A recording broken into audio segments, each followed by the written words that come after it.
When we started our project a couple weeks, maybe a month ago, it was kind of a new experience for me to be working as a virtual group. I have had a lot of experience working with small groups and large groups in person. However, this has been the first time I've had the opportunity or the challenge to work with a group in a virtual setting.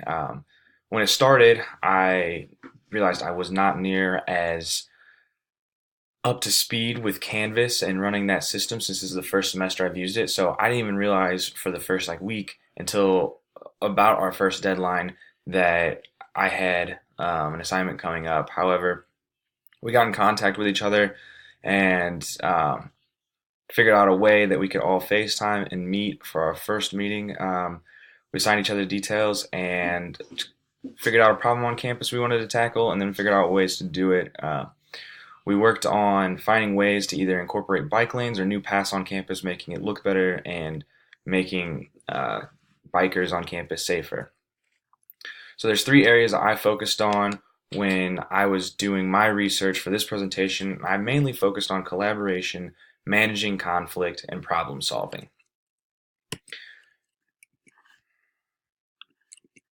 To start, I thought collaboration was something that was really important. And then as I was reading the book, I found more information from J.B. Walther, who wrote an article called The Rules of Virtual Groups. And there was a lot of points he brought up, but I thought the most important were the three of start early, set deadlines, and communicate often. This is something that I felt like our group did a really great job of doing. Maybe not so much the start early, but I think it got incorporated later on. For each assignment, we would start before the week it was even due. We would discuss who was going to do what and what was going to happen. Um, because it takes a long time to build a relationship online, starting early makes it a little bit easier. We also set deadlines, and they recommended doing this just because if you know when something's going to be due, you one know when you can expect your teammates to have it done by. It also keeps you accountable, just to be a good team member, which is really important when you don't have that face-to-face connection that you would in a regular group. And finally, J.B. Walther talked about the need to communicate often, and I think I felt this one a lot. Even if it wasn't something really big that I needed to tell the group, we made it a point to always talk about what we were doing, small or big, just so everyone knew where we were in the process and how close we were to getting stuff done. I think that these three aspects in collaboration really make a team work together a lot better. Luckily, my team did not have really any conflict at all, which I was really happy about. We didn't have to worry about managing conflict, but after looking in the book and then reading an article by Miguel A. Dorado, Computer Mediated Negotiation of an Escalated Conflict, I realized how it could be kind of tough to mediate conflict online. In person, according to him, we are much more likely to go head on and go right into conflict and solve it. However, online, because there's that separation, there's that lack of face-to-face and formal relationship, um, it's harder to one take the time to do it. But after reading, and it made sense that if you don't take the time to address the conflict, it will only fester and it'll only get worse. So attacking it head on and dealing with the conflict that you have right away shows to be an effective way to do it, even though it's not the most pleasant. He also said, just because it's harder doesn't mean we should avoid it. If you do avoid it, you might feel better right away, but as your collaboration goes on and as you're working together, those things will fester, and things that are meant not in a way that would cause any conflict can actually end up being perceived different if there's past conflicts that are not resolved or worked out.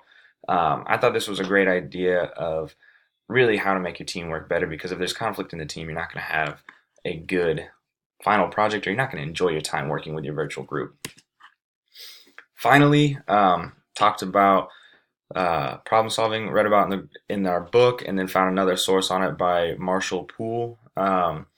And obviously, the whole point of working in our virtual group, and I think every virtual group, is you are trying to solve a problem. And if you didn't have a problem or something you were trying to do at the end, um, why are you in a virtual group? So I think that this was really important. And Marshall Poole actually talked about how there's different activities for different things that you want to accomplish within the group. Um, those being task process activities, relational activities, and topical focus activities. And all three of these, I think, play into how you can solve different problems in the group, whether that's the main problem that the group was formed to complete, or if that's just a problem that you're having within the group. Task process activities were really just focusing on the work at hand, is when you guys all collaborate on a way to do the job at hand. For example, when we had weekly assignments due, that was the task at hand, and we were working on those this semester. And those activities are more of just like small day to day activities of what you need to do to meet the goal. Um, Also talked about relational activities, and this is something that I don't think my group really did or really had the need to do because of the size of our project and the amount of time that we were collaborating. But doing activities of ways to make better connection will improve group climate, and in the end, will make your team solve the problem that they're working to much more efficiently. And finally, there was topical focus activities, and I thought these were really neat and really relevant. And these were for when big things came up, how the group was going to address them. Whether that is a giant group conflict, two people are mad at each other, or I don't know, professor or boss throws a curveball at you, and all of a sudden you thought you were almost done with your project and something new comes your way. And these are activities to deal with major things. So, kind of those crunch time meetings of, oh man, we need to get it together and figure out this problem.